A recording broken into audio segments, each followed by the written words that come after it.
বারবার ধরে এখন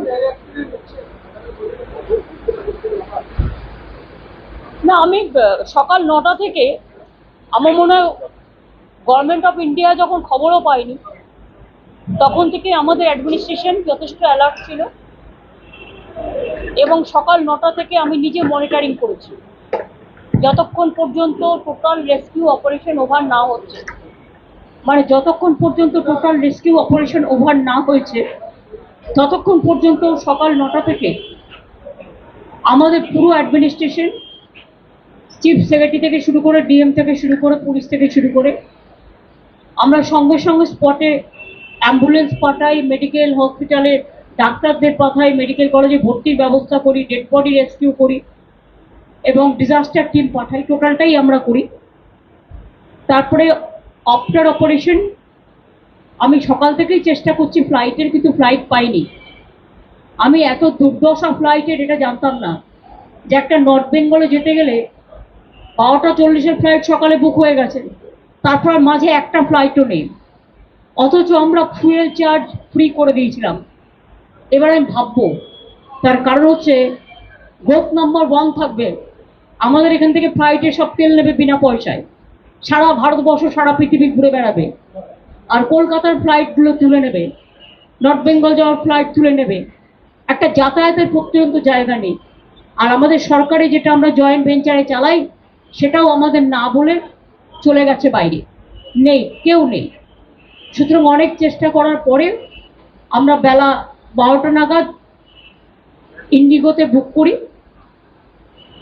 এবং সেখানেও আরেকটা মিস ইনফরমেশন আমাদের দেওয়া হয়েছিল, এয়ার ইন্ডিয়া আছে, পরে বলেছে বলো টিকিট পাওয়া যাচ্ছে না। আমি জানি না কি চলছে দেশে, অ্যাডমিনিস্ট্রেশনটা যদি এত ল্যাক অফ নেগলিজেন্স, এত ল্যাক অফ নুসেন্স হয়, নুসেন্স মিনস নেগলিজেন্স। রেলে বারবার অ্যাক্সিডেন্ট, আপনারা জানেন এর আগে পুরীতে যেটা হলো সেটাও আমি গিয়েছিলাম, এখনো ওখানে মনে হয় প্রচুর ডেড বডি পড়ে গেছে যাদের কোনো আইডেন্টিফিকেশন হয়নি, হয়তো এক রেটে পুড়িয়ে দেবে, অথচ যাদের গেল তাদের গেল। দেখুন, অ্যাক্সিডেন্ট হতেই পারে, অ্যাক্সিডেন্ট কারো হাতে নেই এটা ফ্যাক্ট, কিন্তু সাথে সাথে এটাও ফ্যাক্ট অ্যান্টি কলিউশন ডিভাইস আমি তৈরি করে দিয়ে এসেছিলাম। এই যত দেখছেন কলকাতা মেট্রো থেকে শুরু করে, বেহালা থেকে শুরু করে যত নতুন মেট্রো, যত এবার এই যে গঙ্গা কি যেন বন্দে গঙ্গা টঙ্গার কিসব নাম দিয়ে যেন চালাচ্ছে বন্দে ভারত, এটা দুরন্ত একমাত্র স্পিড আপ হয়েছিল আফটার রাজধানী। সেটা কোথায় আমি জানি না, হয়তো সেটাকেই নকল করে একটা যেটুকু না করেছে তার থেকে বেশি ভাড়া বাড়িয়েছে। প্রতিদিন শিয়ালদায় মানুষের কি নিত্যযাত্রীদের যা সমস্যা আপনারা প্রতিদিন আমি দেখতে পাচ্ছি, এবং আমি জানি না এই জায়গাটায় কেন বারবার এটা ব্ল্যাক স্পট। তার কারণ হচ্ছে এর আগেও গাইসাল ইনসিডেন্ট হয়েছিল, যেটা মনে রাখবেন, ওর থেকে একটু দূরে চোপড়ার কাছে বর্ডারে ফাঁসি দেওয়াতে আজকে যেটা হয়েছে অ্যাক্সিডেন্ট, এটা আরো মারাত্মক হতে পারত। একটা ট্রেন এসে যখন আর একটা ট্রেনকে ধাক্কা মারে তখন ঠিক থাকে না একটা বডি কোলাপস হবে না 10টা কোচ, ইট ডিপেন্ডস অন। সুতরাং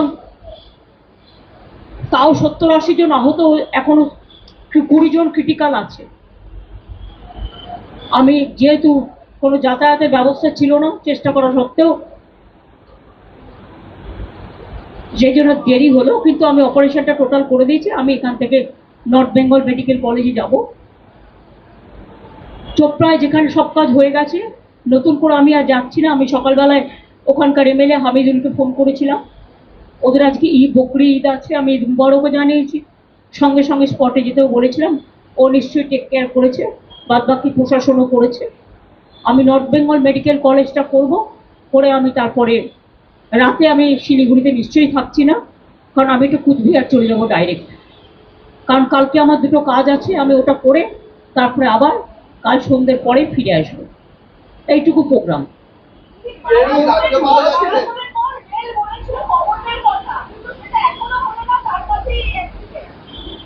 কি বলেছিল?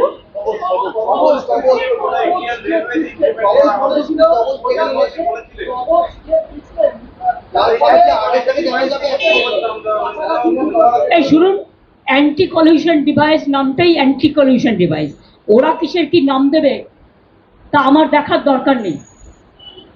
অ্যান্টি কলিউশন ডিভাইস আমি যখন রেল মিনিস্টার ছিলাম তখন করেছিলাম, এবং এর জন্য আমি কোঙ্কন রেলওয়েকে কাজে লাগিয়েছিলাম।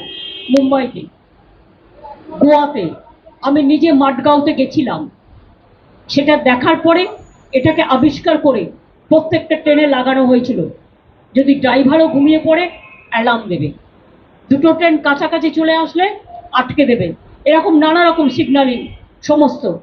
সুতরাং ওরা ওদের ভাষায় প্রত্যেকটা জিনিস, ভাতটাকে এখন কেউ ভাত বলবে, কেউ রাইস বলবে, কেউ চাল বলবে, কেউ আবার আরও কিছু নতুন ভাষা যুক্ত করতে পারে, সেটা তার নিজের ব্যাপার। বল আগে মানুষের রক্ষা কবচ, তারপরে এ সমস্ত নানা রকম কথা বলবেন। রেলে একটা স্ত্রী ছিল, আজকে তো আমি অনেককে শুনেছি, এটা ক্রিটিসিজম নয়, এটা একান্তই প্যাসেঞ্জার অ্যামিনিটিস এত কমে গেছে যে যাত্রী নাইট জার্নি করে, এমনকি যেগুলো স্লিপার কোচ, এমন বিছানা দেওয়া হয় শুতে, তাতে নানা রকম ডার্টি থিংস থাকে, বাথরুমগুলো পর্যন্ত ক্লিয়ার করা হয় না, food quality also became very bad. আর এখন আর বলবো রেল ডিপার্টমেন্টও নেই, ওই ডিপার্টমেন্ট মানে ইয়াও হয় ওয়াও হয়, এখন তো আর রেলে বাজেট নিয়ে উঠিয়ে দিয়েছে, রেল মিনিস্ট্রিটা আছে, কিন্তু রেলের সেই আগের যে মাধুর্য সেটাকে নষ্ট করে দিয়েছে। সুতরাং rail have become totally পেরেন্টলেস।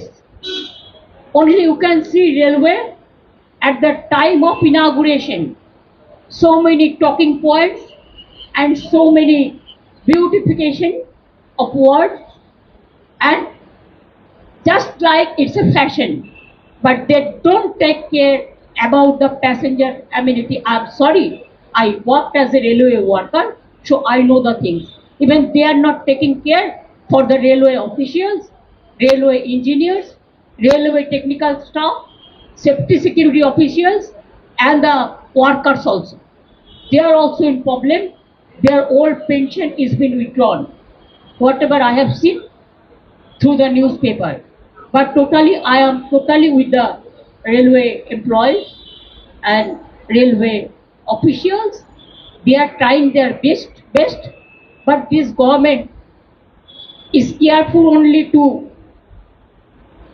take so many measures about the election, how to go for hacking, how to go for manipulation, how to go for rig the election, and if the number one is the party to it. I'm not only telling the government who are the organizer, then where the country will go. Is it not the mockery? I think they should give more time for the governance, not for utterance. Thank you so much.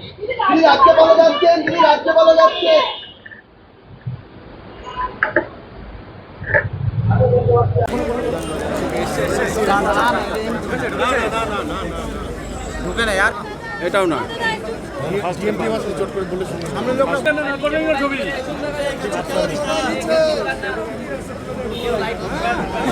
পেছনের ছবিগুলো খুব সুন্দর আসছে। দাদা তুমি এদিকে ঢুকে গেলে আমি ফোন ধরবো তো, আমি সাইড দিয়ে এই যে সামনে এই যে গাড়ি রেকর্ড কর দাদা, একটা সামনেটা ছেড়ে দিন, সামনেটা দাদা একটু সামনেটা ছেড়ে দিন।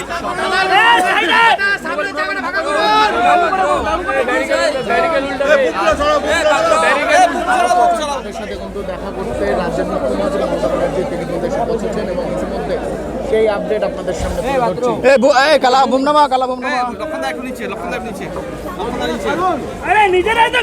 আরে সামনেটা আরে সামনেটা ছাড়ুন না।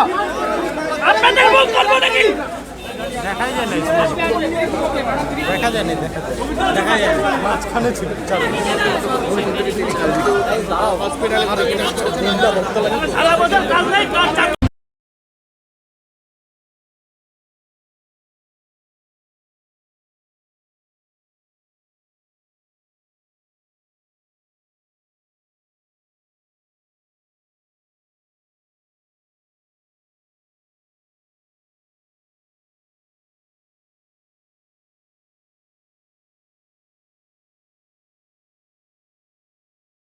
আপনি কি একজন বইপ্রেমী, কিংবা আপনি কি বই পড়তে ভালোবাসেন কিন্তু আপনার পছন্দ মতো বই কোথা থেকে ক্রয় করবেন ভাবছেন? এখন আপনার এলাকায় মীরা পুস্তকালয়ে আপনি পেয়ে যাবেন সমস্ত ধরনের বই। যেমন এখানে পাবেন স্কুল কলেজের পাঠ্যপুস্তক, বিভিন্ন চাকরির পরীক্ষার বই, এছাড়া ধর্মগ্রন্থ, শিক্ষামূলক সামগ্রী, অফিস স্টেশনারি, ড্রয়িং সামগ্রী এবং খেলাধুলার সরঞ্জাম মীরা পুস্তকালয় থেকে ক্রয় করতে পারবেন। তাহলে আজই যোগাযোগ করুন আমাদের ঠিকানায়, সুকান্ত মোড়, কালিয়াগঞ্জ, উত্তর দিনাজপুর। যোগাযোগের জন্য নম্বর 8945933128।